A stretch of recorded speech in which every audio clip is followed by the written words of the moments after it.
ஒரு வருஷமா இந்த பொண்ணு அவன் பின்னாடி சுத்தி கூட அவன் இவளை ஏறெடுத்து கூட பாக்குறது இல்லையா. எப்படியாவது அவனை காதலிக்க வைக்க சொல்லி இந்த பொண்ணு உங்ககிட்ட வந்திருக்கு. அவன் தான் காதலிக்க முடியாதுன்னு சொல்லிட்டான்ல, கப்பன்னு வேற ஒரு ஆளை பிடிக்க வேண்டியதானே. இந்த காலத்துல ஆளுகளுக்கு கஷ்டம்.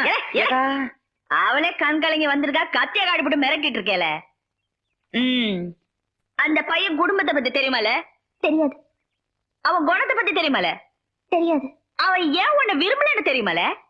தெரியாது. பின்ன என்னால? அவர் இல்லைன்னா நான் உயிரோட இருக்கவே மாட்டேன், அது மட்டும் தெரியும். தொட்டாடு ஏட்ல தொட்ட. காதல்னா என்ன நினைச்சிய? கத்திய காட்டி போட்டு துட்ட கொடுத்து போட்டா காதல் வந்துடுமாக்கு? அவள அவன் தான் உனக்கு பிடிச்ச. தைரியமா இருல வீடு.